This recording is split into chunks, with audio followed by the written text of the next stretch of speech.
বাচ্চাদের এক্সাম শেষ করে তাদেরকে খুব সুন্দর একটা জায়গায় ঘুরতে নিয়ে গিয়েছিলাম। আলিফা আজান তার ফুপির বাসায় গিয়ে কি মজা করেছে সব কিছুই থাকবে আজকের ব্লগে। আসসালামু আলাইকুম এভরিওয়ান, আশা করি সবাই ভালো আছেন। আলহামদুলিল্লাহ আমরাও ভালো আছি।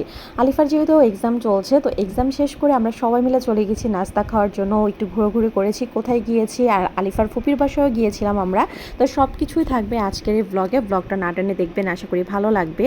এটা ছিল বৃহস্পতিবারের ব্লগ। বৃহস্পতিবারে এক্সাম শেষ করে আমরা চলে গিয়েছি নাস্তা খেতে। তো নাস্তা খেয়ে তারপর আমরা চলে গিয়েছিলাম একটা সুন্দর একটা পরিবেশে ঘোরার জন্য। ফার্স্ট টাইম গিয়েছি।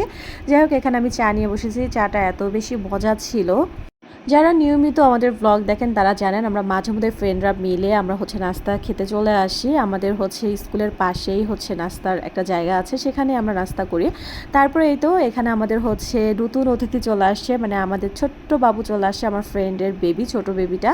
তো এখন সবসময় ওর আসা হয় না, যেহেতু ছোট মানুষ এত আর্লি আসতে পারে না। তো বৃহস্পতিবারে আসছিল আমাদের সাথে দেখা করার জন্য।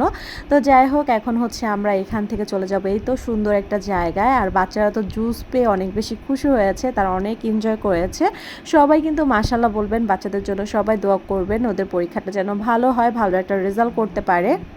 তারপরে এই তো এই রাস্তাটা আমি ফার্স্ট টাইম এসেছি, যাবো বলে আর যাওয়া হয়নি। সেদিন ফাইনালি আমরা সবাই মিলে ঘুরেছি সেখানে, কিন্তু একটু রোদ ছিল, মানে একটু মোটামুটি ভালোই গরম ছিল। তারপরে এই যে দেখেন পরিবেশটা কত বেশি সুন্দর ছিল। আর এখানে একটা বাসা ছিল, মানে একটা বাড়ি, সে বাড়িটা তো অনেক বেশি সুন্দর। তো যাই হোক, সেখান থেকে ঘুরে আমরা চলে যাব আমার ননদের বাসায়। তো এখানে বাচ্চারা অনেক বেশি এনজয় করেছে। আর এই যে আমাদের কুটুস পাখি, সবাই মাশাআল্লাহ বলবেন কুটুস পাখিকে দেখে। সে কানে কিন্তু ওর ফুলও পড়েছে তার ড্রেসের সাথে ম্যাচ করে। যাই হোক, এখানে একটু অনেকক্ষণ ঘোরাঘুরি করেছি। তারপরে এখন আমরা ওই বাসার দিকে চলে যাব। আর এত পরিমাণ গরম ছিল, বাচ্চারা প্রচুর টায়ার্ড হয়ে গিয়েছে। বাসায় যে কিছু কাজ ছিল কাজগুলো সেরে চলে আসছি ননদের বাসায়। ননদের বাসায় হঠাৎ করে প্ল্যান হয়েছে, তো সকালেই চলে আসছে। আসার পর আমি একটু বারান্দা থেকে এই ভিউটা নিচ্ছিলাম, অনেক বেশি সুন্দর, মানে বিকেলের ভিউটা অনেক সুন্দর ছিল। তারপরে এই তো এই পাশে অনেক গাছপালা ছিল, এখানেও একটু ভিডিও করে নিয়েছি। তারপরে চলে যাব রান্নাঘরে। রান্নাঘরে গিয়ে দেখলাম যে আমার ননদ রান্না বসিয়েছে। তো গরু মাংস রান্না করেছে, আর আমি পোলাওটা রান্না করেছি। তো এখানে গরু মাংসগুলো দিয়ে দিচ্ছিল, আর আমি এখানে একটু নেড়ে চেড়ে একটু হেল্প করলাম। তো যাই হোক, এখন রুমে চলে আসছি। আসার পরে যে বাচ্চারা যে যার মতো টিভি দেখছিল, কেউ খেলাধুলা করতেছে। আজান তো ফুপির বাসায় এসে অনেক বেশি খুশি। আমরা সেদিন ছিলাম আমার ননদের বাসায়। তো এই যে এখানে আমি পোলাওটা রান্না করেছি। তো পোলাওটা এখন আমি দমে দিয়ে দিব।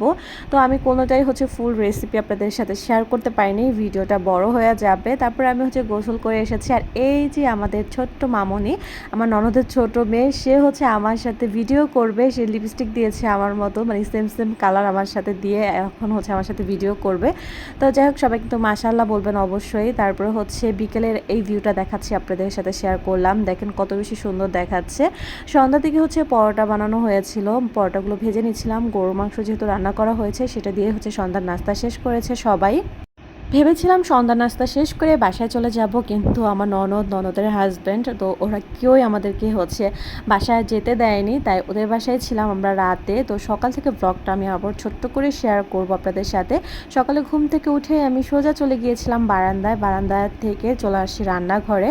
আমার ননদ পরোটাগুলো বানিয়ে রেখেছে, আমি একটু ভেজে নিচ্ছিলাম। তো ঘি দিয়ে পরোটাটা ভাজা হচ্ছে। তো পরোটাটা ভাজা শেষ করে তারপর সবাই মিলে একসাথে নাস্তা শেষ করব। এই তো এখানে আমার ননদের নাস্তা নিয়েছি, আর বাচ্চাদের নাস্তা শেষ করে মানে ওদেরকে খাইয়ে তারপর আমরা বসেছি। আর এখানে নাস্তা খাওয়ার শেষে শুরু হয়েছে আইসক্রিম খাওয়ার পালা। এখানে তো আমাদের ছোট রাজকন্যা, সে তো আইসক্রিম নিয়ে পুরো স্টপ হয়ে গিয়েছে। সে দেখতেছে বা বুঝতেছে যে আমি ভিডিও করতেছি, তাই সে একটু চুপ করেছিল। আর এখানে আমরা ননদ ভাবি মিলে আইসক্রিম খাচ্ছিলাম। তো যাই হোক, তারপরে চলে গেলাম আরেকটু বারান্দায়। লাস্ট একটু আপনাদেরকে এই ভিউটা দেখাই, দেখেন কত বেশি সুন্দর ছিল। তো আজকের মতো ভিডিওটা এখানেই শেষ করছি। দেখা হবে নেক্সট কোনো ভিডিওতে, নতুন কোনো ভিডিও নিয়ে। আল্লাহ হাফেজ।